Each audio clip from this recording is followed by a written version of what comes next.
Assalamualaikum warahmatullahi wabarakatuh. Kembali lagi di channel Nada Horor. Oke, kali ini Mimin akan membawakan cerita tentang 1000 tumbal. Sebelum Mimin lanjut ke ceritanya, Mimin minta tolong bagi yang belum subscribe, tolong subscribe channel ini. Dan untuk kalian semua, semoga sehat selalu, dilancarkan rezekinya. Terima kasih. Oke, kita mulai ceritanya. Bu Suminem yang habis pulang dari jualan saat melewati hutan pinus, dirinya merasa merinding, seperti ada yang mengikutinya. Padahal masih jam 8 malam. Saat Bu Suminem melihat ke belakang, ia dikagetkan dengan sosok pocong dengan muka yang hitam dan sudah mengelupas, sehingga belatung yang seukuran ibu jari jatuh di hadapan Bu Suminem. "Ah, pergi kamu," ujar Bu Suminem yang langsung berlari meninggalkan barang bawaannya dan meminta tolong, berharap ada warga yang mengetahuinya. "Tolong, tolong," teriak Bu Suminem yang beberapa meter lagi masuk ke perkampungan rumah penduduk. Tetapi karena Bu Suminem panik, ia terjatuh. Saat melihat ke belakang, Bu Suminem merasa lega. Pasalnya, pocong dengan muka yang gosong sudah tidak mengejarnya lagi. Saat Bu Suminem menoleh ke depan, "Ah!" teriak Bu Suminem sembari menutup matanya. Ternyata sudah ada pocong yang tadi berada di hadapannya, dan tiba-tiba saja pocong itu langsung menyemburkan ludahnya ke wajah Bu Suminem. "Cuy!" Bu Suminem yang takut tanpa sadar ia sudah terkena ludah dari si pocong. Mitosnya, jika seseorang terkena ludah pocong, ia akan mengalami nasib buruk dan terkena kutukan atau menjadi sakit keras. Apabila tidak ditangani dengan cepat, orang tersebut akan meninggal dalam waktu cepat. 15 menit lamanya Bu Suminem berteriak. Akhirnya ada orang yang menolonginya. "Bi, oh Bi," panggil seseorang tersebut sembari memukul pundak Bu Suminem dengan cara halus. "Ah, pocong!" teriak Bu Suminem saat disenggol salah satu warga. "Astagfirullahaladzim, Bi, saya anaknya Pak Wawan, Jojo Abirza, bukan pocong," tutur Jojo. Bu Suminem yang mendengar suara dari anak Pak Wawan, perlahan-lahan ia membuka matanya. Dengan isengnya, Jojo langsung menarik hidungnya yang seakan-akan bercosplay menjadi babi. "Ah, betulnya kamu anak Pak Wawan," tutur Bu Suminem yang kembali menutup matanya. "Hahaha, betul loh Bi, ini saya tadi cuma iseng. Lagian Bibi ngapain toh di hutan pinus malam-malam begini?" ujar Jojo, lalu mencoba menakut-nakuti Bu Suminem dengan cara ia membisikkannya. "Seharusnya Bibi kan tahu kalau di hutan ini dilarang dilewati kalau malam hari." Dengan refleksnya, Bu Suminem langsung memukul bahu Jojo. "Jangan nakut-nakutin kamu, Jo. Kamu sendiri ngapain di sini?" "Siapa bilang saya sendiri?" ujar Jojo sembari menunjuk ke arah gapura masuknya desa, yang ternyata sudah berdiri 3 pemuda andalan desa. "Kami tuh lagi berpatroli, tetapi tiba-tiba kami mendengar suara ibu berteriak minta tolong. Ya udah, kami langsung kemari." "Ya sudah, kalau begitu bantu Bibi berdiri." "Emangnya Bibi kenapa menjerit-jerit seperti tadi?" tanya Jojo sambil membantu Bu Suminem berdiri. "Biar di rumah saja Bibi bicara. Sekarang bantu Bibi berjalan. Kaki Bibi sakit soalnya." "Siap Bi," ujar Jojo lalu memikul lengan Bu Suminem. Jojo ini walaupun orangnya iseng dan doyan makan, tapi dia baik. Sampainya di rumah Bu Suminem, Tok tok tok. Assalamualaikum, ujar Jojo yang mengetuk pintu. Waalaikumsalam, ceklek. Ya Allah Bu, Ibu kenapa? Tanya anaknya Bu Suminem yang bernama Indah Sulastri.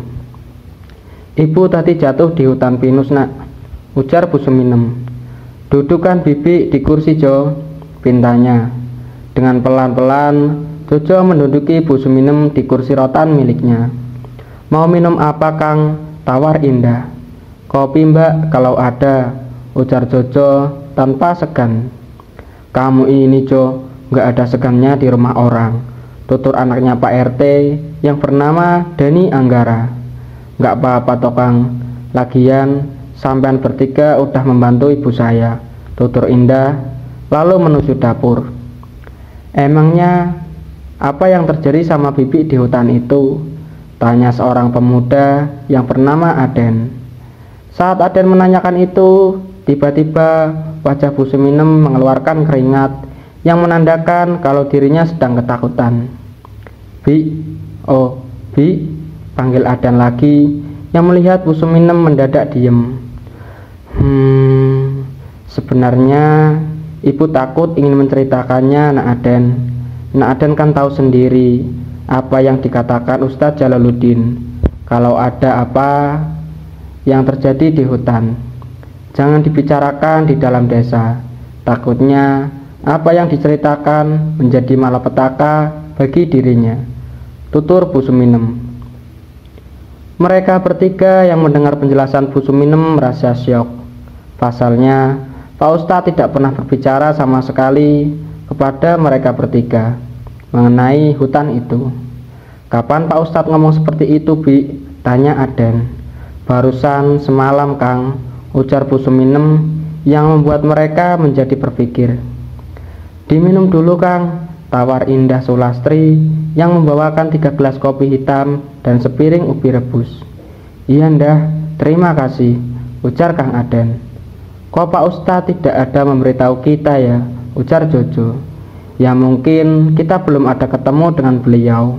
Kamu kan tahu sendiri kalau Pak Ustadz orangnya sibuk, tidak pernah ada di rumah, sahut Dani sembari menyeruput kopinya. Iya sih Kang, tapi kalau tidak segera diberitahu kan warga bisa jadi bahaya, seru Jojo. Pak Ustadz sudah memberitahukan warga, mungkin waktu itu kalian sedang berladang, makanya tidak mendapatkan informasi dari Pak Ustadz, ujar Bu Suminem menjelaskan. Ya wes Bu, kalau gitu kami bertiga permisi dulu. Kami ingin memberitahukan sama Nek Lasmini, seru Aden. Ya wes, hati-hati. Akhirnya malam itu mereka bertiga langsung menuju ke tempat Nek Lasmini Ningrat yang berada di ujung desa yang berdekatan dengan sawah milik warga. Sampainya di rumah Nek Lasmini yang keseluruhannya terbuat dari tepas bambu beserta atapnya, tetapi berbeda dengan pintunya yang terbuat dari pohon jati. Dan bagi siapapun yang melihatnya pasti merasa iba. Dan Nek Lasmini Ningrat sering disebut dengan nama Nek Ani. Assalamualaikum Nek, tok tok, panggil Aden yang mengetuk pintunya. Waalaikumsalam, ucap Nek Ani. Ceklek, suara pintu yang dibuka dan terlihatlah seorang nenek berusia 50 tahun. Ada apa Tolek? Kok sampean bertiga jam 11 belum pulang ke rumah? Ujar Nek Ani. Kami bertiga ingin menanyakan yang barusan terjadi kepada Bi Suminem Nek, tutur Aden. Wis sesuk ae, iki wis malam. Tidak baik menceritakan orang malam-malam seperti ini, ujar Nek Ani. Tetapi kami bertiga memiliki perasaan yang tidak enak Nek, sambung Jojo yang dianggukin Dani dan juga Aden. Sebenarnya saya sudah tahu apa yang terjadi dengan Bu Suminem, sambung Nek Ani. Sengaja saya menyuruh kalian bertiga pulang karena kalian saat ini sedang diikuti sosok pocong, tutur Nek Ani. Astagfirullahaladzim, Nenek jangan nakut-nakutin gitu dong, timbal Jojo yang mendadak menjadi tegang. Itulah Jo, Gara-gara kamu nakut-nakutin Bik Suminem, jadinya mereka ngikutin kita, timbal Dani yang tak kalah takut. Kalau gitu kami bertiga nginep di rumah nenek aja lah, ujar Jojo yang ketakutan. Nek Ani yang melihat dari wajahnya mereka bertiga udah memucat. Akhirnya Nek Lasmini mengizinkan mereka bertiga untuk menginap di rumahnya. Silahkan masuk. Maaf ya Lek, cuman ada tikar di rumah nenek, ujar Nek Ani. Iya Nek, nggak apa-apa. Ini udah lebih baik kok daripada kami nanti pulangnya diikuti sama pocong. Yang ada kami nggak bisa tidur, ujar Jojo. Ya sudah, kalau begitu tidurlah, ujar Nek Ani, lalu memasuki kamarnya. Sedangkan di balik itu ada seorang manusia yang sedang mengintai melalui pocong suruhannya. Awas aja kau nenek tua, kalau kau berani menggagalkan tumbalku, akan kubuat sengsara hidup kau, ujar seseorang yang saat ini berada di ruang ritualnya. Keesokan harinya, Nek Lasmini langsung membangunkan ketiga pemuda itu untuk menunaikan ibadah subuh. Bangun Lek, bangun, ucap Nek Ani sembari menyenggol kaki Jojo. Kaki mana yang disenggol? Justru Aden yang terbangun. Kalau bangunin Jojo tidak seperti itu Nek, timbal Aden. Lalu mendekatkan mulutnya ke kuping Gendon. Woi, buntel, bangun, sholat, teriak Aden dengan kerasnya. Dan benar saja, Jojo dan juga Dani langsung bangun dengan muka yang terkejut. Apa sih Kang? Ucap sentak mereka berdua. Sholat, udah azan subuh ini, ujar Aden. Dengan mata yang masih terpejam, akhirnya mereka menuju kamar mandi yang berada di luar rumah Nek Lasmini. Sedangkan Nek Ani yang melihat ketiga para pemudanya hanya tersenyum. Walaupun kalian bertiga bukan cucuku, tetapi kalian sudah kuanggap sebagai anak sendiri, batin Nek Ani, lalu menuju dapur untuk menyiapkan sarapan pagi untuk mereka bertiga. Setelah selesai sholat, ketiga pemuda andalan desa langsung menuju gazebo yang terbuat dari anyaman bambu yang berada di halaman depan rumah Nek Ani. Sembari menikmati suasana pagi di desa Sukamakmur yang dipenuhi beberapa hutan yang masih asri, serta ladang para warga yang ditanami beberapa pohon kopi serta pohon jati. Dan desa makmur juga memiliki keindahan alamnya, yaitu air terjun 7 warna yang masih banyak dikunjungi oleh para wisatawan untuk menikmati kejernihan airnya. Terkadang kalau sehabis hujan, air terjun tersebut mengeluarkan pelangi yang memiliki 7 warna. Makanya air terjun itu disebut dengan air terjun 7 warna. Sepertinya ada yang kurang ini, timpal Dani. Iya Dan, tapi apa ya? Sambung Aden. Dengan serentaknya mereka berdua langsung melirik Jojo. Jojo yang mendapatkan kode dari kedua temannya, ia sudah mengerti apa yang mereka minta. Ya udah Kang, bentar saya buatkan kopi dulu, ujar Jojo dengan muka yang cemberut. Nah gitu dong, ngerti, gak sia-sia kita berteman sampai puluhan tahun gini ya kan Kang, ujar Dani. Hahaha, yo Idan, timpal Aden.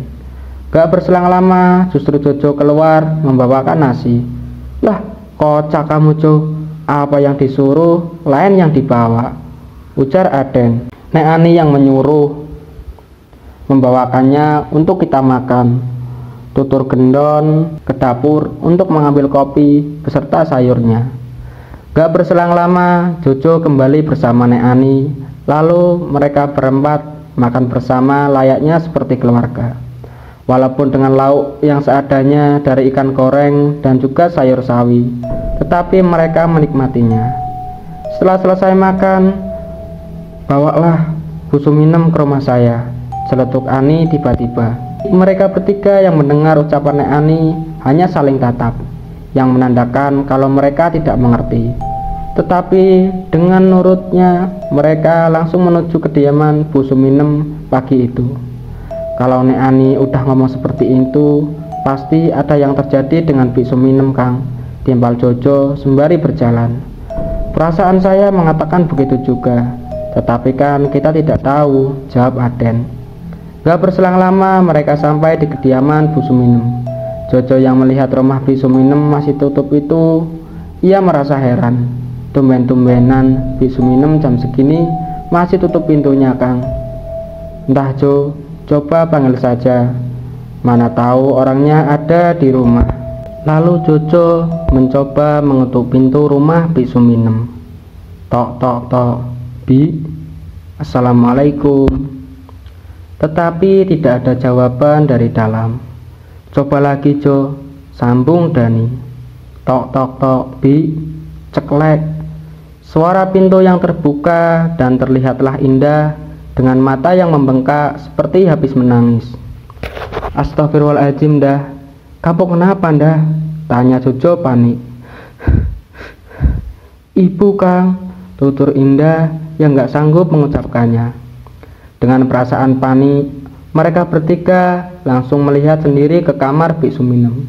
Astagfirullahaladzim, ucap mereka serentak saat melihat Biksu Minem yang saat ini kondisinya memprihatinkan, dengan wajah yang membengkak dan mengeluarkan nanah, serta bibirnya yang memucat. Ditambah lagi tubuh Biksu Minem menggigil.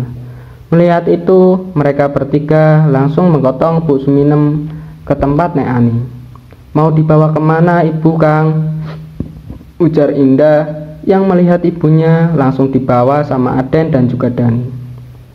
Ayo Dah, kamu harus ikut juga, pinta Jojo. Dengan perasaan panik, mereka langsung berlari secepat mungkin untuk segera sampai ke kediaman Nek Ani. Sedangkan Nek Ani, ia sudah menyuruh cucunya yang bernama Adelia Ningrat untuk mengambilkan air yang berasal dari air terjun 7 warna. Tok tok tok, Nek, panggil Jojo yang baru tiba di rumah Nek Ani. Ceklek, silahkan tidurkan Biksu Minem di tikar, pinta Nek Ani. Untuk sekarang, Nenek minta kalian semua nunggu di luar ya. Kenapa dengan ibu saya, Kang? Tanya Indah, udah meneteskan air matanya. Akang nggak tahu, Ndah. Udah lebih baik kita nunggu di luar saja, jawab Aden. Setelah semua sudah keluar, Nek Ani lalu memanggil cucunya yang saat ini lagi berada di kamar Nek Ani. Syukurnya ibu ini masih bernafas, Nek, ucap sosok wanita yang memeriksa Biksu Minem. Lalu wanita itu membacakan mantra sembari meraba muka Biksu Minem yang terkena ludah pocong tadi malam. Tidak ada warga desa yang mengetahui asal-usul wanita tersebut. Yang hanya mengetahuinya yaitu Nek Ani sendiri. Sedangkan keadaan di luar, mereka berempat berjalan mondar-mandir. Ibaratkan kalau mereka berjalan sudah sampai ke Mekah. 1 jam lamanya mereka menunggu. Akhirnya Nek Ani membuka pintunya. Cekelek, tanpa ada yang menyuruh masuk, mereka berempat langsung menyeronong masuk untuk melihat keadaan Biksu Minem. Alhamdulillah, ucap mereka serentak saat melihat keadaan Biksu Minem sudah tidak menggigil lagi, dan bibirnya yang tadi sangat pucat kini sudah kembali normal. Apa yang sebenarnya terjadi, Nek? Tanya Indah khawatir. Ibumu terkena ludah pocong, Duk. Syukurnya ibumu langsung dibawa kemari. Kalau tidak ada yang mengetahuinya, ibumu akan meninggal tepat adzan zuhur nanti, ujar Nek Ani. Astagfirullahaladzim, begitu bahayanya ludah pocong ini, Nek? Tanya Aden penasaran. Iya, Nduk, padahal banyak orang yang bilang mitos, tetapi itu fakta adanya, Nduk, dan itu tergantung, ucap Nek Ani. Tergantung gimana maksudnya, Nek? Timbal Dani. Tergantung siapa yang mengendalikan pocong ini. Soalnya pocong apabila dia mengeluarkan ludahnya, pocong itu disuruh sama pemiliknya untuk mencari tumbal. Lagian tidak mungkin pocong-pocong itu menyerang manusia semaunya saja, ujar Nek Ani sembari membuat bubur. Lagian pocong ini makhluk yang sangat sakral, Lu, bagi kalangan manusia. Kenapa nenek bilang begitu? karena makhluk ini jarang menampakkan wujudnya di hadapan manusia. Tetapi apabila sosok ini menampakkan wujudnya sekali, sosok ini dapat dipercaya membuat manusia itu mendapatkan kesialan. Makanya apabila pocong ini sudah mengeluarkan ludahnya, harus segera ditangani. Kalau tidak, orang itu bakalan mati dalam waktu 1 hari, layaknya seperti santet. Berarti pocong ini ada pemiliknya, Nek? Tanya cucu. Benar, tetapi saya tidak mengetahuinya, jawab Nek Ani. Pantesan tadi malam ibu saya memanggil saya untuk membawakannya ke tempat nenek, sambung Indah yang masih setia menggenggam jemari ibunya. Kenapa tidak langsung kemari saja, Ndah? Lagian kami bertiga tadi malam nginep di rumah Nek Ani, tutur Aden. Saya sempat ingin kemari, Kang, tetapi saat saya membuka pintu jam 1 malam, tiba-tiba sudah ada pocong di depan pintu, Kang. Syukurnya saya langsung menutup pintunya, ujar Indah. Kok jadi horor gini ya desa kita, Nek? Timpal Jojo. Udah, jangan dipikirin, kita pasrahkan saja semuanya terhadap sang kuasa, usul Nek Ani. Ya sudah, Nek, kalau gitu saya dan Dani kembali ke rumah dulu, soalnya saya ingin mengurus ladang, tutur Aden. Ikutlah aku, Kang, timpal Jojo. Ya sudah, ayo. Akhirnya mereka bertiga pergi ke ladang. Untuk Nak Indah, malam ini nginep aja di sini. Saya ingin ke ladang juga, tutur Nek Ani. Ya sudah, Nek, terima kasih sudah menolong ibu saya, Nek, ujar Indah. Nek Ani yang melihat Indah sangat menyayangi ibunya, ia hanya tersenyum saja. Iya, sama-sama, Nduk. Ya sudah, buburnya sudah nenek buatkan, tinggal kamu kasih ibumu saja apabila udah bangun nanti, ujar Nek Ani, lalu pergi menuju ladangnya. Sedangkan pemuda yang bernama Dani Anggara, ia sudah menceritakan semuanya, apa yang dialami oleh Bik Suminem kepada bapaknya selaku ketua RT di desa Sukamakmur. Justru respon bapaknya hanya biasa saja, seperti sudah mengetahui semuanya. Sore harinya Nek Ani baru pulang dari ladangnya dan sudah mendapati beberapa makanan yang sudah terhidang di tengah-tengah tikar, dari nasi, ikan asin, serta sambal belacan. Ini semua kamu yang masak, Nduk? Tanya Nek Ani.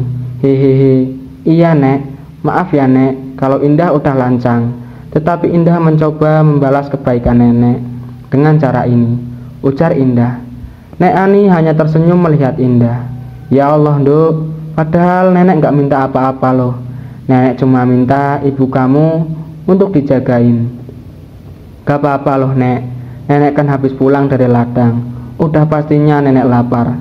Makanya Indah siapkan semua, tutur Indah. Ya sudah, kalau gitu kita makan bareng, ayo, ucar Nek Ani, lalu menuju kamar mandi untuk membersihkan dirinya. Sedangkan Indah sudah berinisiatif menyeduhkan nasi untuk Nek Ani. Nek Ani yang melihat kebaikan Indah, ia jadi teringat dengan anaknya, yaitu Adelia Ningrat, yang saat ini sudah menjadi penunggu air terjun 7 warna. Karena waktu umurnya 17 tahun, Adelia Ningrat mengalami kecelakaan jatuh dari air terjun saat ingin mandi di air terjun tersebut, dan seketika langsung meninggal di tempat. Tetapi warga Sukamakmur tidak ada yang mengetahuinya. Pikir warga Sukamakmur, Adelia ikut bersama bapaknya di kota, padahal suami Nek Ani sudah meninggal lama saat merantau di kota. Tanpa terasa, air mata Nek Ani sudah menetes. Saat Indah ingin mengambil air minum di dapur, ia melihat Nek Ani yang lagi berdiri di pintu dapur dengan pandangan seperti orang melamun. Nek, panggil Indah sembari melambaikan tangannya ke wajah Nek Ani. Nek Ani yang baru tersadar, ia langsung refleks mengusap air matanya. Nenek kenapa? Kok nangis? Gak apa-apa, Nduk. Ya udah, ayo kita makan, ujar Nek Ani. Dengan menurutnya, Indah mengikuti Nek Ani. Mereka berdua makan bersama. Malam harinya, di tempat Jalaluddin, saat ia lagi menikmati kopi di halaman rumahnya yang super megah dari warga lain, Ia dikagetkan dengan penampakan pocong peliharaannya sendiri. Ngapain dia menampakkan diri di sini? Batin Jalal. Jalal yang merasakan keanehan, ia langsung menuju ruang ritualnya. Dan benar saja dugaan dia. Saat ia membuka pintu ruang ritualnya yang berada di bawah tanah, seketika sosok pocong yang tadi menampakkan dirinya kini sudah berada di hadapan Jalal dengan jarak selisih 5 cm dari wajah pocong tersebut. Karena Jalal sudah terbiasa, ia sudah merasa tidak bau saat berdekatan dengan pocong peliharaannya yang bernama Ki Ageng. "Mana tumbalku Jalal?" tutur Ki Ageng itu. "Singkirkan dulu mukamu dari hadapanku." Seketika Ki Ageng itu langsung berada di pojok dinding. "Apa anak buahmu tidak berhasil menumbalkannya?" ujar Jalal sembari duduk bersila di ruang ritualnya. "Seharusnya kau yang mencari tumbal buatku, bukan anak buahku," ujar Ki Ageng dengan suara menggelegar seperti ada dua. Dengan santainya Jalal, "Apa kamu lupa dengan perjanjian kita?" ucapnya sembari membakar serutunya. "Kalau aku yang turun tangan langsung dan apabila ketahuan, aku bakalan diamuk masa dan kau tidak bakalan mendapatkan tumbal lagi," sambung Jalal. "Aku tidak masalah kalau kau tidak memberikanku tumbal, tetapi kau tidak akan kuberikan harta lagi, dan aku akan mengambil anak perempuanmu untuk memutuskan perjanjian kita," ancam Ki Ageng tersebut. Brak! Suara Jalal yang menggebrak meja dan langsung berdiri. "Hei, perjanjian tidak ada sangkut paut dengan keturunan. Kenapa kau malah mengungkit anakku? Hah?" ujar Jalal yang mencoba untuk melawan. "Kau sudah berani melawanku Jalal," ucap Ki Ageng sembari menatap Jalal dengan mata yang menelotot. Dan seketika Jalal tercekik. "Padahal udah ku kasih kau keringanan untuk memberikan tumbalku sebulan sekali agar aksimu tidak ada yang mengetahuinya. Tetapi apa balasannya untukku?" "Ha," ucapnya lalu mendekat ke arah wajah Jalal. "Kalau kau ingin keras, aku bisa lebih keras. Dan kau sendiri yang membuat perjanjian untuk menumbalkan orang demi kekayaan kau sendiri. Hingga sampai 1001 tumbal, baru perjanjian kita selesai. Dan aku sudah menyuruh anak buahku untuk membantumu. Apa kau lupa, ha? Dasar manusia tidak tahu diri. Kalau kau ingin seperti ini, terpaksa aku mengambil anak perempuanmu," tutur Ki Ageng lalu melepaskan cekikannya. Berselang lama ia menghilang dari hadapan Jalal. "Kutunggu tumbalnya hingga 3 hari Jalal. Kalau tidak ada, anakmu yang bakal menjadi tumbalku." Hahaha. Suara Ki Ageng tanpa wujud yang sangat menggelegar, bagi siapa saja yang mendengarnya bakalan merinding. Jalal yang baru pertama kali melihat Ki Agengnya mengamuk, ia menjadi takut. Ia lalu mencoba untuk memanggil anak buah dari Ki Ageng untuk melihat apa yang sebenarnya terjadi. "Kok bisa gagal tumbal kali ini? Gak seperti biasanya yang berjalan dengan mulus," batin Jalal sembari menyiapkan ritualnya. Lalu ia membakar kemenyan di atas tungku yang sudah bersedia arang. Lalu ia membaca mantra yang diberikan Ki Ageng. Dan seketika 3 pocong sudah berada di hadapannya. "Bagaimana ceritanya? Kok tumbal kali ini bisa gagal, ha?" ucap Jalal dengan nada tinggi. "Maaf tuan, tumbal kali ini ada yang membantunya," tutur pocong tersebut. "Siapa yang membantunya?" tanya Jalal dengan wajah yang heran. "Seorang wanita yang berada di ujung desa tuan." "Sudah kuduga kalau dia selama ini memiliki kemampuan," batin Jalal. "Baiklah." Lalu Jalal berpikir untuk mencari tumbal penggantinya. Gak berselang lama, ia terpikir dengan Pak Eko Prasetyo yang saat ini sebagai RT di Desa Sukamakmur. "Dia kan juga terlibat dalam hal ini," ujar Jalal, lalu keluar dari ruangannya dan mengambil handphonenya yang bermerek Nokia, yang cukup terkenal di zamannya. Lalu ia menghubungi Pak RT untuk mencari solusinya. Gak berselang lama, Pak Eko datang ke kediaman Jalal menggunakan motor Hondanya. Warga desa Sukamakmur yang memiliki motor di zamannya sangat dihargai, karena sebagai warga Sukamakmur mayoritas menggunakan sepeda untuk melakukan pekerjaan maupun berkeliling desa. Lalu Pak Eko turun dari motornya dan menjumpai Jalal yang saat ini sedang menikmati kopi di lantai 2. "Eneng ngopo to Pak Ustadz, kok malam-malam begini nyuruh saya kemari?" tutur Pak Eko sembari duduk. "Aku habis dimarahi sama Ki Ageng karena tumbal kali ini gagal." "Lah, kok iso? Piye ceritane?" "Kamu tahu rumah yang berada di ujung desa ini kan?" tanya Jalal. "Haa, itu kan rumah Nek Ani. Kenapa dengan beliau?" ujar Pak Eko dengan suara yang bisik-bisik. "Ya, nenek itu yang menggagalkan tumbal kali ini, dan aku hampir mati dibuat sama Ki Ageng. Dan Ki Ageng minta tumbal pengganti, dan itu pun harus sudah ada sebelum 3 hari." Pak Eko yang mendengar penjelasan Jalal, ia merasa syok dan gak nyangka. "Yakin Pak Ustadz kalau Nek Ani yang menggagalkannya?" "Iya Pak Eko, ngapain aku bohong? Makanya aku menghubungi kamu untuk mencari solusinya gimana," ujar Jalal sembari menyeruput kopinya. "Kopi Pak RT," tawar Lela Nirwana, istrinya Jalal. "Hehehe, iya Bu, makasih yo." Jalal yang tiba-tiba melihat istrinya keluar menjadi panik. "Apa biniku tahu kalau kita lagi bahas soal ini?" ucapnya yang udah mengeluarkan keringat. "Kan kita belum membahasnya Pak Ustadz." "Baguslah kalau gitu, kalau ketahuan bisa habis reputasi kita berdua," ujar Jalal. Karena Pak RT memiliki kelebihan otak yang pintar, dengan cepatnya ia memberikan saran.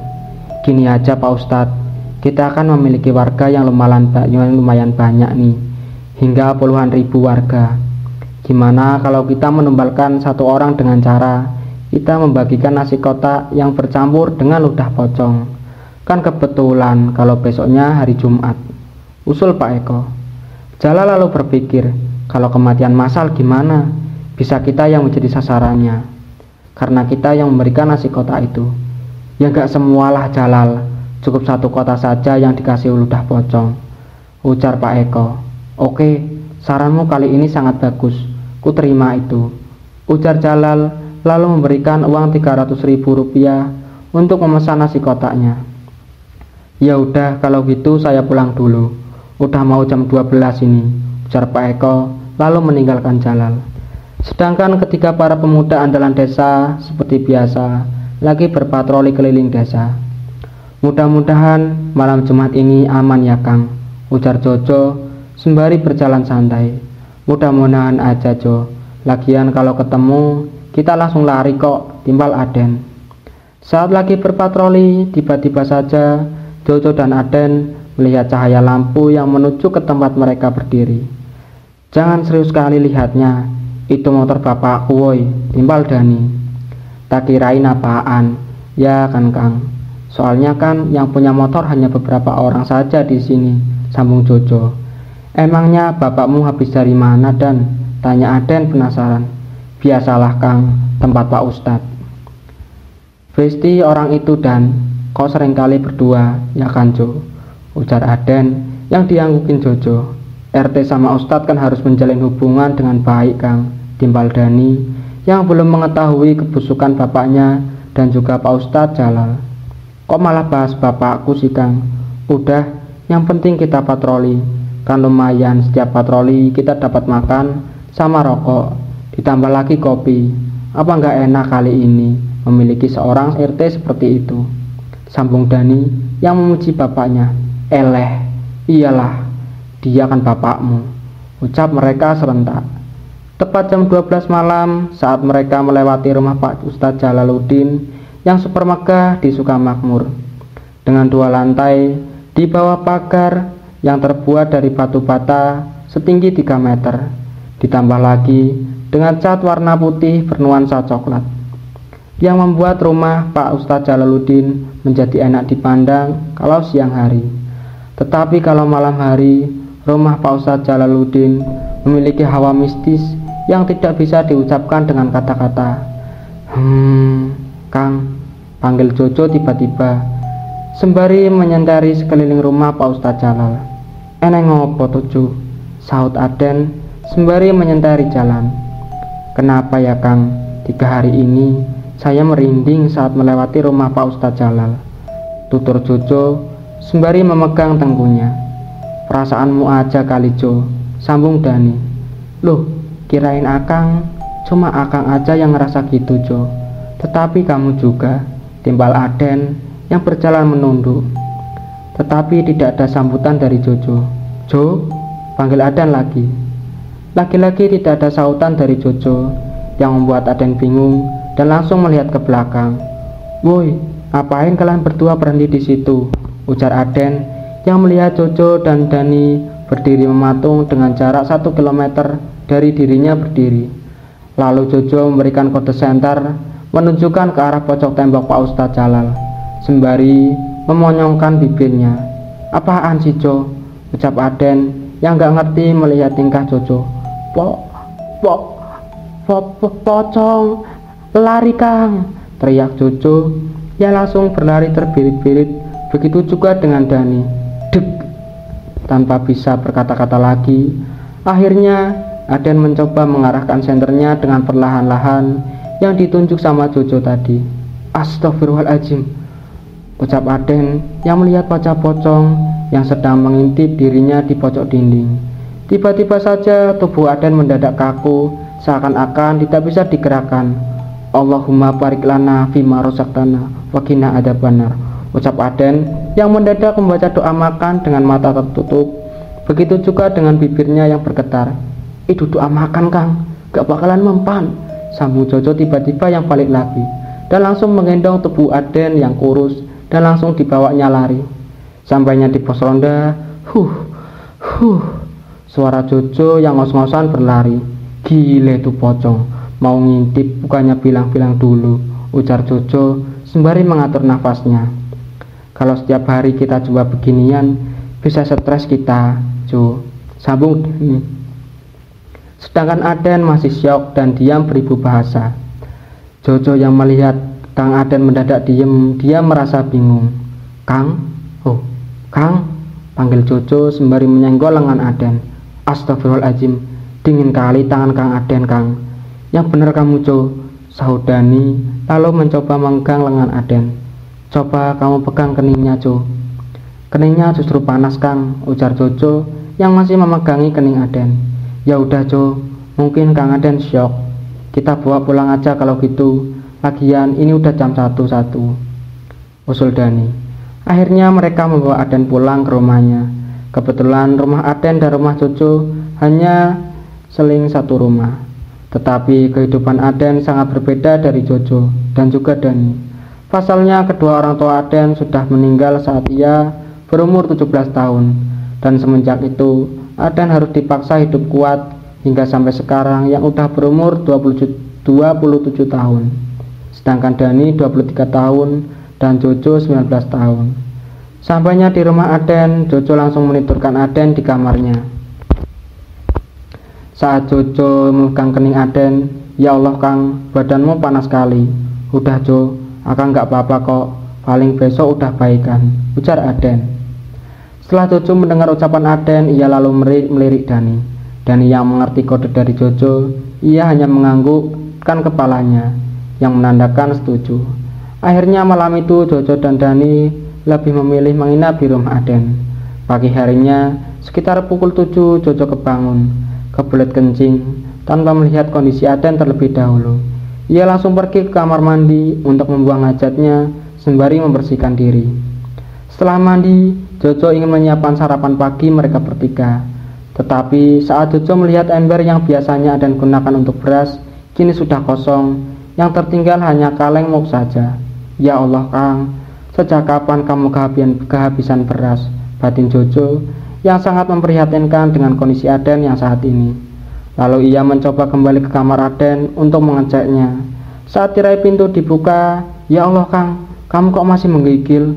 Ujar Jojo panik yang melihat kondisi Aden dengan muka yang pucat dan menggigil. Dani yang mendengar suara Jojo yang sangat keras, ia langsung terbangun dan tiba-tiba saja sudah menggendong tubuh Aden. "Kang, tolong bukain pintunya, Kang," tutur Jojo. Dani yang masih mengumpulkan nyawanya, dirinya bingung sendiri melihat Jojo yang menggendong Kang Aden. "Bukain loh, Kang, kok malah ngeliatin aja," tutur Jojo. "Oh iya Jo, bentar," ujar Dani yang langsung membukakan pintu rumah Kang Aden. Seketika Jojo langsung berlari sekencang mungkin untuk membawa tubuh Aden ke kediaman Nek Ani. Begitu juga dengan Dani. Setelah ia sudah sadar penuh, ia langsung menutup pintu rumah Aden dan mengikuti Jojo. Sampainya di rumah Nek Ani, ternyata pintu rumahnya terbuka dan Jojo langsung menggelengkan tubuh Aden di sebelah Biksu Minem. "Astagfirullahaladzim, kenapa dengankan Aden, Jo?" tanya Biksu Minem yang udah mulai membaik. "Gak tahu nih Bi, ini mau ditanya sama Nek Ani," jawab Jojo. Nek Ani yang lagi menyiapkan sarapan pagi, ia merasa heran mendengar percakapan di ruang tamunya. "Perasaan Bu Suminem hanya seorang diri," ucap Nek Ani, lalu mencoba untuk melihat ruang tamunya.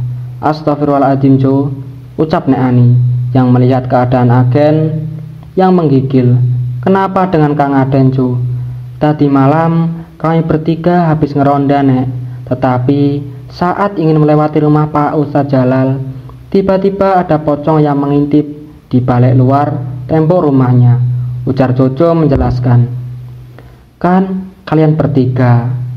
tanya lagi Nek Ani dengan alis yang dinaikkan satu, yang menandakan bingung. "Emang kami bertiga, Nek. Tapi jarak wajah pocong sama Kang Aden itu sangat jelas wujudnya muka si pocong," sambung Jojo. "Oh, kirain saya kenapa toh Jojo?" ujar Nek Ani dengan nafas yang lega. "Ya wes, ini namanya Kang Aden kesambet, atau kalau kita bilang tubuhnya Kang Aden gak sanggup melihat makhluk gaib, jadinya dia syok dan demam tinggi. Tapi dari tadi malam Kang Aden seperti ini aja, Nek," ujar Jojo khawatir. "Namanya demam tinggi, Jo. Kalau nggak diobati ya bisa sampai bulanan," ujar Nek Ani lalu kembali menyiapkan sarapannya. "Nah, semalam Bibi juga gitu, Jo," sambung Bu Suminem. "Semalam kan Bibi kan masih sakit. Semalamnya lagi, Jojo," ujar Bik Suminem yang berusaha untuk duduk. Lalu Bik Suminem memberanikan diri untuk menceritakannya. "Yang semalam itu waktu kalian jumpai Bibi di hutan pinus, itu kan Bibi teriak-teriak ketakutan." "Haa, terus kenapa Bi?" tanya Jojo dengan raut wajah yang serius. "Waktu itu Bibi baru pulang jualan di pasar. Gak biasanya Bibi baru pulang pada malam hari. Tetapi Bibi gak ada kepikiran aneh.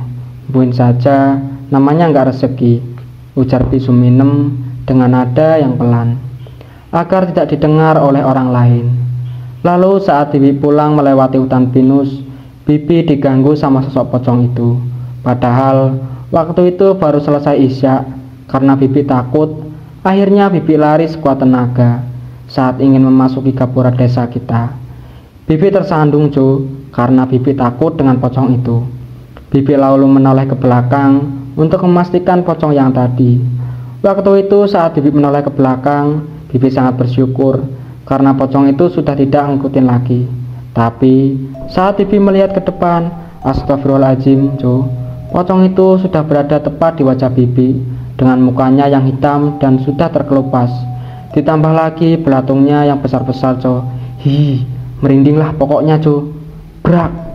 Suara pintu yang digebrak sama Dani yang membuat Jojo dan Bik Suminem terkejut hingga terjangkit dari tempat duduknya. "Woi kampret, kalau masuk tuh ngucapin salam," ujar Jojo dengan refleks. "Hahaha, lagian serius amat sih kamu, Jo," timpal Dani. Lalu ikut duduk di ruang tamu Nek Ani. Yang Bu Suminem alami itu merupakan bentuk tumbal, timpal Nek Ani tiba-tiba sembari membawakan bakul nasi beserta lauknya. "Tumbal, Nek," sambung Dani tiba-tiba. "Yo, ntar nenek ceritain soal tumbal tali pocong. Tetapi nenek buat ramuan dulu untuk Kang Aden. Kasihan dia masih menggigil gitu," ujar Nek Ani lalu kembali ke dapur. "Kalau ingin makan, makan saja duluan. Dan Jo, Bu Suminem, tawar Nek Ani. Kurang lebih 15 menit, Nek Ani baru selesai membuat ramuan herbal dari daun kelor, beserta akar dari rumput yang dapat dipercaya untuk pengobatan tradisional. Begitu juga dengan jahe yang bermanfaat untuk meredakan demam, serta bawang putih. Bagi orang Jawa, bawang putih dapat dipercaya mengusir entitas gelap atau menghilangkan sawan yang dialami Aden. Ketempat bahan ditumbuk menjadi satu hingga halus. Lalu Nek Ani langsung menaburkan ramuan herbal tersebut di kening Aden. Setelah mengurus Aden, Nek Ani langsung duduk bersila dan langsung menceritakan tentang tumbal tali pocong, agar orang yang ada di hadapannya bisa mengambil pelajarannya. Begitu juga dengan yang baca. Tumbal tali pocong ini benar adanya, dan tumbal tali pocong ini dapat membuat orang yang menjalaninya bisa menjadi kaya dan beruntung dalam hal apapun. Tetapi tidak semua orang bisa melakukannya, karena tumbal tali pocong ini memiliki syarat yang mustahil bagi manusia untuk melakukannya, terutama apabila manusia yang menginginkan kekayaan atau ilmu kekebalan. Mereka harus membuat perjanjian terlebih dahulu dengan para penunggu yang sangat keramat. Contohnya seperti pohon beringin yang besar dan sudah berumur ratusan tahun. Begitu juga dengan sungai, jembatan, hutan, atau pegunungan, atau seorang dukun yang memiliki peliharaan yang sangat kuat. Dukun itu akan memberikan syaratnya. Syarat terutama harus membuat perjanjian dengan penunggu tersebut. Setelah membuat perjanjian, mereka akan disuruh mengambil tali pocong, terutama yang memiliki ilmu hitam semasa hidupnya, agar dengan mudah untuk dikendalikannya, serta tali pocong perawan untuk membuatnya menjadi kaya. Setelah semua syarat pertama telah dilakukan, orang itu yang menjalin tumbal tali pocong seterusnya akan mengikuti perjanjian yang sudah ditentukan. Dani yang sangat serius menyimak cerita Nek Ani, ia menjadi penasaran. Terus, efek sampingnya apa ya Nek? Tanyanya. Efeknya, apabila kita melanggar perjanjian yang sudah ditentukan, para penunggu itu akan merebut nyawanya sendiri atau salah satu dari keluarganya sebagai tumbal pengganti. Makanya, untuk zaman sekarang sangat mustahil menjalin tumbal tali pocong ini, karena syaratnya yang sangat mustahil, apalagi sudah terikat dengan perjanjiannya. Setiap perjanjian itu memiliki waktu yang panjang. Terkadang pun sampai orangnya mati, perjanjian itu tetap berjalan, ujar Nek Ani menjelaskan sembari menyeruput kopinya. Dani yang masih penasaran, ia lalu menanyakannya lagi. Berarti kalau kita ingin menjalin tumbal tali pocong, harus menjumpai dukun terlebih dahulu? Tanyanya. Gak mesti, tergantung orangnya, maunya gimana. Terkadang ada yang langsung menuju tempatnya atau melalui dukun. Tapi setahu nenek, kebanyakan orang melakukannya melalui dukun, karena untuk menjumpai para penunggu yang keramat harus memiliki satu amalan atau syaratnya, jawab Nek Ani dengan detail. Nanyanya serius sekali toh Kang, Nek Ani kan cuma cerita, timpal Jojo. Jangan-jangan akang mau melakukan pesugihan, hehe, sambung Jojo. Suujon aja kamu Jo. Masalahnya cerita Nek Ani sesuai apa yang dialami sama keluarga Bik Suminem. Berarti kan di kampung kita ada yang menjalin pesugihan ini, sambung Dani. Nah, benar Nak Dani, ucap Nek Ani, yang membuat mereka bertiga langsung menatap Nek Ani. Berarti warga di desa Sukamakmur ini ada yang menjalin pesugihan itu Nek? Tanya serentak Jojo dan juga Dani. Nek Ani hanya balas dengan anggukan. Terus ciri-cirinya gimana Nek? Biar kita usir saja dari desa ini, tutur Bik Suminem yang ikut penasaran. Ciri-ciri pesugihan tumbal tali pocong ini sangat sulit untuk dikenali, karena mereka selalu beruntung dari naasnya. Tetapi kita bisa mengenalinya kalau kita ke rumahnya. Itu pun gak semua orang paham dengan pesugihan ini, tutur Nek Ani. Udah gak usah dipikirin, lebih baik Nak Dani dan Jojo sholat Jumat dulu. Intinya kita selalu mendapat perlindungan dari Sang Kuasa. Insya Allah semuanya akan baik-baik saja. Oh iya, ini kan hari Jumat, timpal Jojo yang baru sadar. Karena jam sudah menunjukkan jam 11 siang, akhirnya Jojo dan Dani pulang ke rumahnya masing-masing untuk membersihkan dirinya sebelum menuju masjid yang berada di desa makmur. Sedangkan di tempat Pak Ustadz Jalal dan Pak RT saat ini lagi merencanakan aksinya. Gimana Pak Ustadz? Udah pocongnya apa sudah ada? Tanya Pak RT yang membawa 150 nasi kotak. Jangan kuat-kuat, istriku berada di ruang tamu, tutur Pak Jalal sembari memberi kode di mulutnya. Sini Pak RT, bawa nasi kotak yang satu, pintal Pak Jalal. Dengan nurutnya Pak RT langsung memberikan satu nasi kotak. Buat Pak RT, silakan ngobrol dengan istri saya. Untuk mengalihkannya, biar aku menuju ruanganku, usul Jalal. Siap Pak Ustadz, ujar Pak RT lalu masuk ke rumah Pak Jalal melalui pintu depan. Sedangkan Jalal, ia lagi menunggu istrinya berbicara dengan Pak RT agar aksinya yang berjalan dengan lancar. Pasalnya, ruangan bawah tanah bersebelahan dengan kamar mandi dapur yang tertutup dengan lemari makan. Setelah dirasa aman, Jalal melangkah dengan cara perlahan-lahan.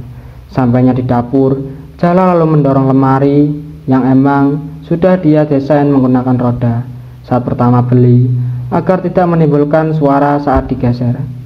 Setelah terbuka, Jalal langsung memasuki ruangannya. Dengan ruangan yang gelap dan lembab yang hanya diterangi dengan 3 obor di setiap dinding serta beberapa alat ritual dan juga sesajen. Jalal lalu memanggil anak buah Ki Ageng untuk meludahi nasi kotak yang ia bawa dan ia letakkan langsung di meja ritualnya. Setelah ritual singkat, terlihatlah sosok pocong dengan transparan dan langsung meludahi nasi kotak yang berada di meja. Jalal yang melihat peliharaannya sudah meludahi nasi kotak. Sebelum ia keluar, ia menandakan nasi kotaknya dengan menggoreskan areng di kotaknya dan seketika ada goresan berwarna hitam. Kalau gini kan bisa tahu aku siapa yang bakalan menjadi tumbalnya, ucapnya dengan langsung keluar dari ruangannya. Dengan perlahan-lahan ia melangkah dan keluar dari pintu belakang. Setelah rencananya sudah berhasil, ia mulai dengan adiknya memasuki rumahnya seakan-akan baru selesai memberikan makan kepada para ayamnya yang ia pelihara di halaman samping rumah. Loh, ada apa Pak RT? Ucap Jalal sembari berpura-pura membersihkan bajunya. Hehehe, iya Pak Ustadz, saya ingin memberikan sedekah untuk para warga yang melaksanakan sholat Jumat, tutur Pak RT. Wah, bagus toh Pak RT. Ya wis, kita langsung aja ke masjid saja. Udah jam 12 soalnya, ujar Jalal. Ya wis, ayo Pak Ustadz. Saya permisi ya Ustaz Jalela, ucap Pak RT. Iya Pak, semoga berkah sedekahnya, saut Bu Lela. Lalu Pak RT dan Jalal keluar dari rumahnya. Dan seperti biasa, sebelum ke masjid, Pak RT dan juga Jalal menyempelin kapas di kupingnya agar tidak mendengar khutbah dari seorang ustazah, serta agar dipandang berwibawa. Pasalnya, mereka berdua apabila sudah memasuki masjid, mereka berpura-pura berzikir dengan khusyuk agar tidak diajak ngobrol. Sampainya di masjid seperti biasa, Pak RT dan Pak Ustadz Jalal sampai duluan. Masya Allah, Pak RT sama Pak Ustadz emang patut dicontoh, ujar marbot masjid yang bernama Kang Agus sembari menyalami mereka berdua. Sedangkan Jalal sama Pak RT, padahal mereka berdua tidak mendengarnya, tetapi karena di masjid mereka berdua melayangkan senyumannya. Oh iya Kang, ini ada nasi kotak untuk para warga yang melaksanakan sholat Jumat. Nanti tolong dibagikan ya Kang, ujar Pak RT sembari menunjuk nasi kotak yang berada di motornya dan motor Pak Jalal. Iya Pak RT, nanti saya bagikan. Ya wes Kang, dan satu lagi, jangan ada yang mengganggu saya dan Pak Jalal ya Kang. Soalnya kami berdua ingin khusyuk berzikir, tutur Pak RT. Ya wes Pak, nanti saya jagain, ujar Kang Agus sembari tersenyum. Tanpa menggubris ucapan Agus, Pak RT dan Jalal langsung memasuki masjid dan langsung menduduki saf paling depan dan paling pinggir dekat dinding. Gak berselang lama, para warga berdatangan ke masjid untuk menunaikan ibadah Jumatnya. Setelah selesai sholat, banyak warga yang memuji kebaikan Pak RT dan juga Pak Ustadz Jalal karena telah memberikan mereka semua makan siang. Walaupun hanya sekedar nasi kotak, tetapi mereka semua mensyukurinya. Udah kaya, rajin sedekah, semoga Allah memberkahinya, ucap salah satu seorang warga. Dan banyak warga yang ingin bersalaman dengan Pak Ustadz Jalal dan juga Pak RT. Tetapi karena kuping mereka berdua masih disembelin dengan kapas, Pak RT dan Pak Jalal memutuskan untuk pulang duluan daripada meladeni para warga. Lihatlah Pak Ustadz, mereka semua aja dikasih nasi kotak udah seneng, sampai rela mengantri gitu, jar Pak RT, yang berhenti di pos ronda sembari membuang kapasnya yang berada di telinganya itu. Begitu juga dengan Pak Ustadz Jalal. Hahaha, iya Pak RT, tapi baguslah, jadikan kita berdua gampang mencari tumbalnya, tutur Pak Ustadz Jalal. Sedangkan Jojo, ia sudah membawa 2 nasi kotak ke kediaman Nek Ani. Assalamualaikum Nek. Kang. Waalaikumsalam Jo, jawab Bik Suminem yang lagi mengompres Aden. Loh, Bibi masih di sini? Iya Jo, disuruh Nek Ani untuk menginap 1 malam lagi, ujar Bik Suminem. Kamu bawa apa tuh? Ini nasi kotak dari masjid Bi, sengaja saya minta 2 biar 1 buat Kang Aden makan, tutur aja sembari duduk di sebelah Aden. Dari masjid, ujar Bik Suminem bingung. Tumben-tumbenan di masjid ada pembagian nasi kotak Jo. Gak tahu Bi, tapi kan lumayan dapat makan siang gratis, ujar Jojo sembari membuka nasi kotaknya. Mantap ini, lauknya ikan nila. Dengan beringasnya Jojo langsung memakan nasi tersebut. Pelan-pelan makannya Jo, timbal Aden yang baru terbangun dari tidurnya. Gimana kabarnya Kang? Tanya Jojo refleks dengan mulut yang dipenuhi dengan nasi. Alhamdulillah udah mendingan Jo. Akang mau makan gak? Kalau mau makan biar saya suapin ini, tawar Jojo. Mau sih Jo, tapi Akang gak selera makan, ujar Aden. Ini enak loh Kang, Akang cobalah, ujar Jojo lalu memberikan 1 suapan dari tangannya. Gimana? Enak kan Kang? Sedangkan Aden hanya membalas dengan anggukan sembari berusaha mendudukkan dirinya. Bik Suminem yang melihat ketulusan mereka dalam berteman, ia merasa terharu. Terutama Aden yang sudah bertahun-tahun hidup seorang diri. Ya udah, biar saya bukain yang 1 lagi. Saat Jojo ingin menyuapi nasi kotak yang barusan dibuka, tiba-tiba, jangan dimakan yang itu Jo, cegah Nek Ani yang baru saja tiba dari dapur. Kenapa emangnya Nek? Tanya Jojo bingung dan langsung mengembalikan nasinya. Udah, buang aja yang itu, ujar Nek Ani. Ini makanan enak loh Nek, masa dibuang gitu aja, kan mubazir. Apa yang saya ucapkan itu demi kebaikan kalian semua Jo, ujar Nek Ani lalu mengambil nasi kotak yang baru dibuka dan langsung membuangnya di samping rumah. Jojo yang gak ngerti maksud Nek Ani, ia hanya terpelongo. Begitu juga dengan Bik Suminem. Kalau kalian bingung apa yang saya ucapkan, alangkah baiknya kalian ikuti saya, pinta Nek Ani, lalu mengambil air dalam genuk yang berada di kamarnya. Air yang disimpan di dalam genuk merupakan air khusus dari air terjun 7 warna. Sini Jo, panggil Nek Ani. Dengan nurutnya Jojo mengikuti Nek Ani ke samping rumah. Begitu juga dengan Bik Suminem. Nek Ani lalu menyiramkan nasi kotak yang tadi dibuangnya dengan segayung air terjun 7 warna sembari bersolawatan, dan seketika nasi kotak itu mengeluarkan asap. Tiba-tiba saja berubah menjadi warna hitam. Seketika nasi kotak mengeluarkan bau yang sangat tak sedap dan sangat menyengat. Uwek, suara Jojo yang ingin muntah. Kok bau bangkai Nek? Tanyanya dan langsung menutup hidung. Baunya sama yang saya alami di hutan Nek, timbal Bik Suminem yang ikut menutup hidungnya. Uwek, suara Jojo yang ingin muntah lagi. Karena gak tahan, akhirnya Jojo masuk ke dalam rumah Nek Ani. Aden yang melihat muka Jojo pucat, ia menautkan alisnya yang menandakan bingung. Kenapa kamu Jo? Kok pucat gitu? Uwek, anu Kang, nasi kotak tadi yang ingin Akang makan tiba-tiba saja bau bangkai, tutur Jojo. Lah, kok bisa Jo? Bukannya tadi terlihat masih segar semuanya, jar Aden. Makanya jangan nerima makanan sembarangan lagi ya Jo, tembal Nek Ani tiba-tiba. Itu makanan dari masjid Nek, tidak mungkin seperti itu, ujar Jojo. Ya wes, gak usah dipikirin, mungkin emang udah basi makanannya. Gimana gak jadi pikiran Nek, sedangkan saya udah memakannya hingga habis. Gak apa-apa loh itu. Ya wes, kamu gak bantu bapakmu ke ladang Jo. Niatnya tadi selesai makan mau ke ladang, tapi setelah lihat kejadian tadi, ya wes gak jadi. Takutnya nanti tiba-tiba saya di ladang mendadak pingsan. Siapa yang mau ngangkat saya, Nek? Tutur Jojo. Udah badanku sebesar gaban, masih bisa lari aja udah syukur, sambungnya. Hahaha. Ya wis, kalau gitu nenek ke ladang dulu. Kamu jaga Kang Aden sama Bik Suminem ya. Sore nenek udah pulang kok, ujar Nek Ani lalu pergi ke ladangnya.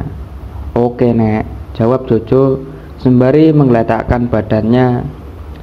Sedangkan Nek Ani ternyata menuju air terjun 7 warna yang berjarak 1 kilometer dari rumahnya untuk berziarah ke makam anaknya yang berada di balik tebing air terjun tersebut. Karena hari ini hari Jumat, pengunjung air terjun 7 warna tidak diperbolehkan untuk datang. Peraturan itu dibuat sendiri oleh Nek Ani dengan alasan tertentu, tetapi terutama karena hari ini merupakan hari khusus Nek Ani bersama putrinya menghabiskan waktu bersama di air terjun tersebut. Sampainya di air terjun, Nek Ani lalu membacakan satu amalan, dan seketika langsung terlihat anak tangga yang terbentuk dari batu tebing untuk menuju ke dalam goa yang berada di belakang air terjun 7 warna. Kalau di mata orang awam, justru mereka melihat di balik air terjun itu adalah tebing. Lalu Nek Ani menaiki anak tangga. Sampainya di depan pintu goa, Nek Ani lalu membacakan satu amalan khusus untuk membuka pintu goa tersebut.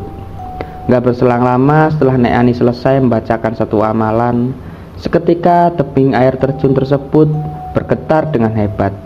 Dan tiba-tiba saja pintu goa yang berada di hadapan Nek Ani terbelah menjadi 2. Dan saat Nek Ani menginjakkan kaki ke dalam goa, seketika saja goa itu berubah menjadi istana kerajaan yang super megah dengan dipenuhi banyaknya taman bunga dan ada 7 air terjun yang mengelilingi bangunan istana serta beberapa hewan yang berlalu lalang di istana tersebut. Assalamualaikum Bu, ucap Adelia Ningrat yang langsung menyambut kedatangan ibunya. Waalaikumsalam Duk, jawab Nek Ani dengan senyuman yang manis. Gimana keadaan desa Bu? Apakah baik-baik saja? Tanya Adelia Ningrat sembari berjalan santai mengelilingi istana bersama Nek Ani. Ya seperti itulah nak, ada yang melakukan pesugihan tali pocong, tetapi ibu tidak bisa mengetahui siapa orang itu. Apakah dia terus memakan korban jiwa Bu? Tanya Adelia yang khawatir dengan penduduk desa. Udah ada 2 orang, tetapi ibu berhasil mencegahnya. Apa perlu ada yang turun tangan untuk memberhentikan aksinya Bu? Tidak usah nak, ibu nggak mau mereka mengetahui kamu. Lagian selagi ibu bisa menanganinya, biar ibu saja, umpan Nek Ani. Ibu yakin? Tanya Adelia Ningrat yang khawatir dengan keselamatan ibunya. Insya Allah yakin nak. Ya sudah, untuk saat ini Adel tidak ikut campur, tetapi apabila orang-orang itu berani mengusik ibu, desa itu bakal Adel ratakan dengan tanah, tegas Adelia Ningrat. Nek Ani hanya membalas dengan senyuman saat anaknya mengkhawatirkan dirinya. Tanpa terasa, waktu sudah mulai sore, dan Nek Ani langsung memutuskan untuk kembali ke rumahnya. Ibu pulang dulu ya nak.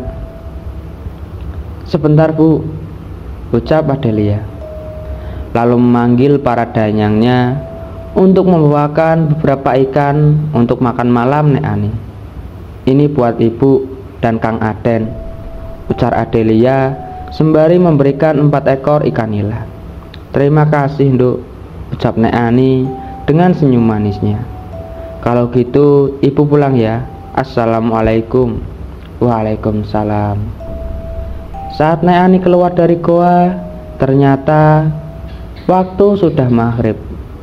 Nek Ani lalu bergegas untuk pulang ke rumahnya. Sampainya di rumah, ternyata Jojo masih setia menjaga Aden dan Bik Suminem. "Assalamualaikum Jo," ucap Nek Ani. Jojo yang melihat Nek Ani membawakan ikan nila dengan senangnya, ia langsung mengambil ikannya dan langsung menuju dapur untuk membersihkannya sebelum dimasak. "Astagfirullah Jo, dijawab dulu toh salam Nek Ani," timpal Bik Suminem. "Bukannya nenek ke ladang?" tanya Aden dengan raut wajah heran. "Kamu apa nggak tahu kalau di ladang nenek ada kolam ikan?" tanya balik Nek Ani untuk mengeles. "Enggak," jawab Aden sembari menggelengkan kepalanya. "Nah, ya wis, ikan itu dari kolam nenek," ucap Nek Ani lalu menuju kamar mandi untuk membersihkan dirinya. Setelah semuanya berkumpul di ruang tamu, Nek Ani, Jojo membawakan ikan nila yang baru saja ia goreng. Tarang! Ini hasil masakan Chef Jojo. Dengan ikan nila goreng beserta sambal kecap, tutur Jojo sembari meletakkan masakannya di tikar dengan bergaya seolah-olah Chef Juna. "Hahaha, ada aja tingkah kamu Jojo," sambung Aden. Dengan rasa bersyukur, akhirnya mereka semua makan bersama. Keesokan harinya, tepat jam 10 pagi di tempat Pak Ustadz Jalal, ia mulai gelisah, berjalan mondar-mandir di kamar. Pasalnya ini udah hari kedua, tetapi belum ada kabar dari warga yang meninggal. Ustazah Lela yang berada di tempat tidur sembari menonton TV saat melihat suaminya gelisah, ia merasa heran. "Bapak, kenapa Pak? Kok gelisah gitu?" "Udahlah Bu, diem, Bapak lagi pusing ini," ujar Jalal dengan nada yang tinggi. "Astagfirullahaladzim, kenapa Bapak bentak Ibu?" ucap Ustazah Lela yang kaget. "Selama bertahun-tahun kita nikah, baru kali ini Bapak bentak Ibu." "Ibu nggak tahu masalahnya, jadi lebih baik Ibu diam saja," ujar Jalal dengan emosi sembari menunjuk Ustazah Lela. "Astagfirullahaladzim Pak," ucap Ustazah Lela yang gak nyangka melihat suaminya yang tiba-tiba saja berubah. Daripada kondisi makin memanas, Ustazah Lela lebih memilih keluar dari kamarnya. "Ah!" teriak Jalal yang frustasi sembari mengacak-ngacak tempat tidurnya. "Bisa mati aku kalau dalam 3 hari tidak memberikan tumbal kepada Ki Ageng." Dengan pikiran yang berkecamuk, Jalal lalu turun ke bawah menuju ruang ritualnya untuk memastikan tumbalnya berhasil atau gagal. Dengan berjalan perlahan menuju dapur sembari memperhatikan sekitarnya, sudah dipastikan aman. Jalal lalu mendorong lemarinya dan langsung masuk ke dalam ruang ritualnya dan langsung memanggil peliharaannya. "Punten Tuan," ucap peliharaan Jalal. "Gimana tumbal kali ini? Apakah gagal lagi?" tanya Jalal. "Iya Tuan, wanita itu lagi yang menggagalkannya. Dia lagi. Sepertinya aku harus memberikan pelajaran terhadapnya," batin Jalal dengan perasaan yang emosi. Lalu Jalal keluar dari ruangannya dan langsung menuju ke kediaman Pak RT untuk mencari solusinya. Pak RT yang lagi membaca koran di depan rumahnya, ia udah mengerti saat Ustadz Jalal ke rumahnya. "Gawat Pak RT," ujar Jalal yang langsung duduk di sebelah Pak RT. "Saya udah tahu kedatangan Pak Ustadz kemari," ujar Pak RT sembari memperhatikan keadaan rumahnya. "Kalau mau bahas soal itu jangan di rumah saya, lebih baik di pos ronda." "Ya udah kalau gitu kita langsung ke sana." Akhirnya mereka berdua berboncengan dan langsung menuju pos ronda. "Gimana ini Pak RT?" tanya Pak Jalal sembari duduk di pos ronda. "Ini udah hari kedua. Kalau besok aku belum juga mendapatkan tumbal, bisa-bisa aku dan anakku yang menjadi tumbal penggantinya," sambung Jalal dengan raut wajah yang panik. "Apa Pak Ustadz tahu siapa yang menggagalkannya?" tanya Pak RT sembari membakar serutunya. Nenek itu lagi yang menggagalkannya," Seketika Pak RT langsung berpikir, gimana kalau Nek Ani kita usir dari kampung ini, Pak Ustadz? Ujar Pak RT yang memberikan saran. Jalal yang mendengar saran dari Pak RT, ia langsung menatapnya dengan serius. Gimana caranya? Kita fitnah Nek Ani dengan alasan kalau dia telah melakukan pesugihan, ujar Pak RT lalu membuat rencana. Caranya, Pak Ustadz siapkan beberapa sesajen, lalu Pak Ustadz letakkan di samping rumahnya. Setelah itu Pak Ustadz panggil semua para pocong untuk menampakkan diri di rumah Nek Ani. Setelah itu tepat jam 12 malam, kita berdua langsung ke sana bersama para warga. Pak Ustadz sendiri tahulah kalau warga di desa ini gak suka sama orang yang memiliki ilmu hitam. Otomatis warga akan mengusir Nek Ani dari desa ini. Gimana rencana saya? Sedangkan respon Pak Ustadz Jalal hanya mengangguk.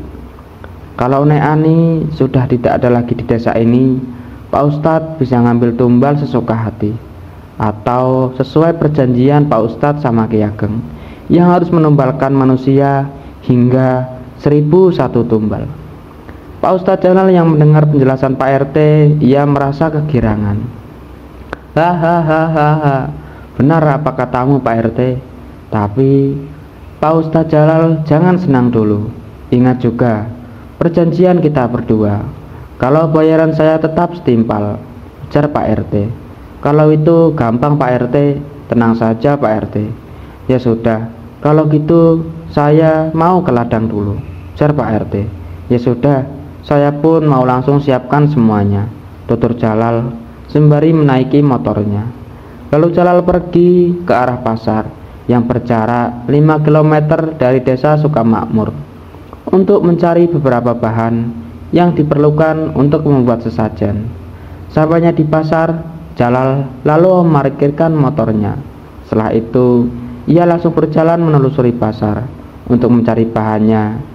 Terutama Jalal harus mencari kembang 7 rupa beserta kemenyan dan juga dupa. Ia pun tak lupa untuk membeli lilin sebagai penerangannya.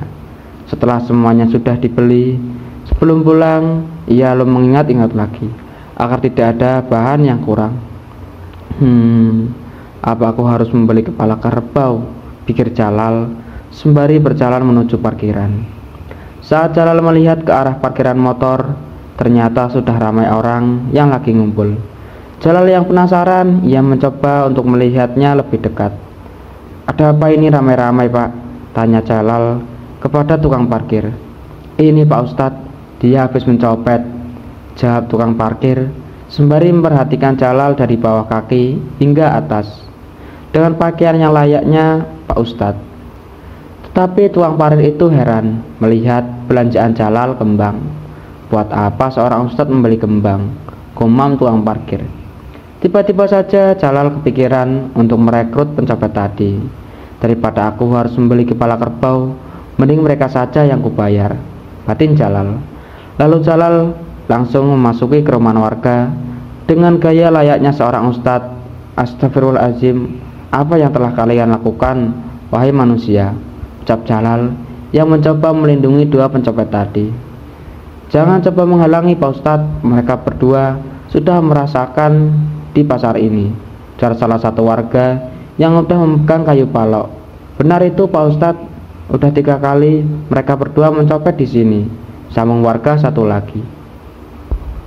Astagfirullah Pak, Bu, istighfar, mereka seperti ini hanya untuk makan, ujar Jalal yang mencoba membela dua preman itu. Untuk makan kok nyopet, ucap ibu-ibu yang dicopet. Lagi-lagi kalian berdua ada saja yang membela. Sempat kalian mencopet lagi, gak segan-segan kami membakar kalian, ancam warga yang memegang kayu palok. Gak berselang lama kerumunan warga mulai bubar satu persatu. Terima kasih Pak Ustadz, ucap preman itu. Siapa nama kalian berdua? Saya Dadang Pak Ustadz, dan yang ini adik saya Nanang, ujar Dadang dengan muka yang dipenuhi luka lebam sembari merangkul adiknya. Kalau kalian berdua menginginkan pekerjaan, silakan ikut dengan saya, tawar Jalal. Karena Jalal berpakaian layaknya ustadz, Dadang dan Nanang tidak merasa curiga, dan akhirnya mereka berdua ikut bersama Jalal dengan berboncengan 3. Sedangkan Jalal, ia tidak menyadari kalau dari tadi banyak orang yang memperhatikan dirinya, karena belanjaan yang ia beli merupakan bagian dari sesajen. Sampainya di rumah, Dadang dan Nanang merasa tertegun melihat rumah Pak Ustadz Jalal yang besar dan mewah. "Masuklah, biar saya obati kalian berdua dulu," ajak Jalal. Dengan perasaan yang gak nyangka, Dadang dan Nanang langsung mengikuti Jalal ke halaman belakang rumahnya. Ustadz Jalal yang melihat orang asing berada di rumahnya, ia merasa bingung. "Siapa mereka, Pak? Kok penampilannya seperti preman?" "Emang preman, Bu. Mereka berdua ingin bekerja di rumah ini," ujar Jalal sembari memasakkan air untuk mengompres luka lebam Dadang dan Nanang. Tumben-tumbenan Bapak mau memperkerjakan orang," ujar Ustaz Jalal yang merasa bingung melihat suaminya. Pasalnya semenjak rumah ini dibangun, jarang ada orang yang diperbolehkan untuk masuk. "Iya, Bu, biar rumah ini ramai dan ada yang jaga. Lagian kan anak-anak lagi kuliah di kota," tutur Jalal yang mengeles. Ustaz Jalal hanya mengakukan saja mendengar penjelasan suaminya. "Buatkan kopi untuk mereka berdua, Bu," pinta Jalal, lalu menuju halaman belakang sembari membawa air hangat semangkok serta kain serbet. Dengan pelan-pelan Jalal mengompres luka lebam Nanang dan juga Dadang. "Diminum dulu, Kang," tawar Ustaz Jalal yang sudah membawakan 3 gelas kopi. Ustaz Jalal lalu ikut duduk di samping Jalal. "Ibu ngapain di sini toh?" ujar Jalal. "Gak baik kalau perempuan ikut bergabung dengan laki-laki." "Loh, kan ibu istri bapak." "Ya sama aja," ucap Jalal dengan wajah yang jutek. Ustaz Jalal yang melihat suaminya mengusirnya, ia langsung masuk ke dalam rumahnya. "Kok sifat bapak berubah ya?" gumam Ustaz Jalal sembari menaiki anak tangga. Sedangkan Jalal yang melihat istrinya sedang menuju kamar, ia langsung menjelaskan pekerjaan untuk Dadang dan Nanang. Sepertinya kalian berdua dapat kuandalkan," ujar Jalal sembari membakar serutunya. Dadang dan Nanang hanya saling natap. "Emangnya apa pekerjaan kami, Pak Ustadz?" tanya Dadang. Jalal lalu mengeluarkan amplop coklat dan memberikannya ke Dadang. "Di dalam amplop itu ada uang 2 juta, dan aku mau kalian membuat onar di sini." "Buat onar gimana, Pak Ustadz?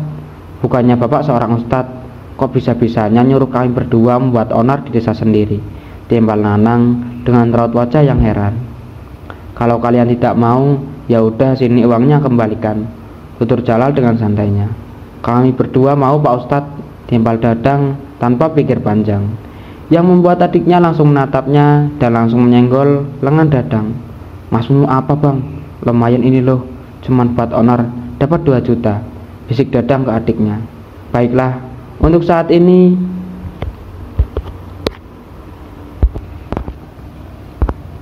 kalian istirahat terlebih dahulu di pos satpam. Nanti malam jam 11 aku bakal memanggil kalian," ujar Jalal. "Baik, Pak Ustadz," ujar Dadang. Lalu Jalal masuk ke dalam rumahnya untuk membuat sesajen. "Kamu gimana toh, Bang? Kita aja belum tahu apa kerjanya, main setuju aja," ujar Nanang yang keberatan. "Udah, kamu ikutin abang aja, daripada kita nyopet lagi, habis itu di masa warga gimana? Mending sama Pak Ustadz, cuma buat onar dan dapat 2 juta. Kalau nyopet nggak sampai segitu, Nang," ujar Dadang yang masih hitungin duit. "Kita kan nggak tahu desa ini gimana, Bang. Kalau warganya lebih galak gimana? Coba bisa dibakar sama warga kita. Udah, kamu jangan takut, percaya saja sama abang.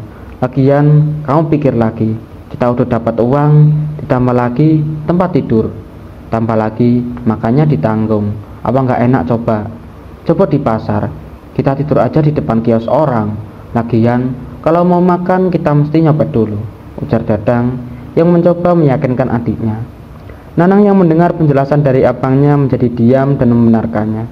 Pasalnya selama orang tua mereka meninggal, kehidupan mereka jadi nggak menentu. Dadang yang melihat adiknya melamun, ia mencoba memberikan pengertian sembari merangkulnya. "Terlahir dari keluarga yang miskin itu nggak enak, Nang. Apalagi kehidupan kita dulu selalu dihina. Apakah kau masih mau hidup seperti itu saja? Sekarang, cobalah untuk bangkit, tanpa memperdulikan kata orang.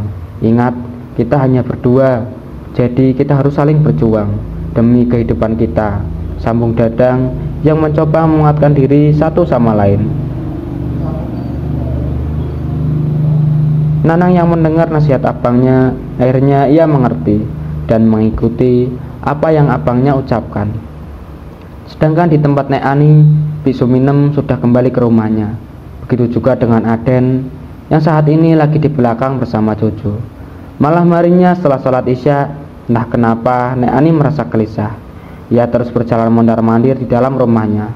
Astagfirullahaladzim, kenapa aku memiliki perasaan yang tidak enak gini, ucapnya.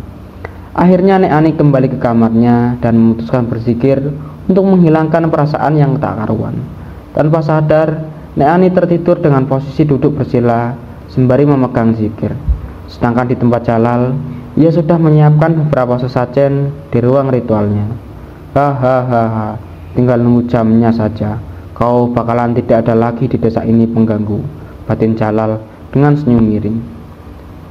Tepat jam 11 malam, Jalal keluar dari kamarnya untuk menjumpai Dadang dan Nanang yang berada di pos satpamnya. Sembari membawa gentong yang terbuat dari tanah liat, serta kembang 7 rupa yang sudah dicampur ke dalam gentong, serta 1 ayam cemani yang sudah disembelih.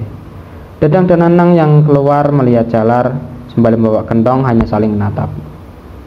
Ini pekerjaan kalian berdua, tutur Jalal sembari meletakkan gentong di atas meja. Maksudnya gimana Pak Ustadz? Pokoknya Pak Ustadz nyuruh kami berdua membuat owner desa ini, ujar Dadang dengan raut wajah yang bingung. Saat melihat di dalam gentong merupakan bentuk dari sesajen, begitu juga dengan Nanang yang hanya bisa menyimak. Ya, kalian buat owner untuk memfitnah orang, lalu mengusir orang itu dari desa ini, kalau bisa pun buat mati, ujar Jalal. Lagi-lagi Dadang dan Nanang hanya saling menatap. Perasaan seorang ustadz, tapi mengapa ia memfitnah orang, batin Nanang. Lalu Jalal menjelaskan, kerjaan kalian cukup meletakkan gentong ini di samping rumahnya, sembari membakar lilinnya. Setelah semua sudah kalian lakukan, semuanya beres, kalian tinggal memfitnah orang itu seolah-olah melakukan pesugihan. Dek. Membuat mereka berdua langsung terdiam. Rumahnya nanti saya tunjukkan. Dan tepat jam 12 malam, aku bersama para warga desa langsung menuju rumah tersebut. Dan dari antara kalian berdua menjadi saksi kalau kalian dikejar-kejar sama peliharaan orang itu, sambung Jalal yang menyusun rencana. Apa kalian mengerti? Mereka berdua yang mendengar penjelasan Jalal hanya menganggukkan kepalanya. Ya sudah, kalau begitu saya keluarin motor dulu, ujar Jalal lalu berjalan ke garasinya. Baru kali ini ada ustadz memfitnah warganya sendiri, bisik Nanang terhadap Dadang. Udah diem, kita ikutin aja. Aku pun juga nggak nyangka, tutur Dadang dengan muka yang syok.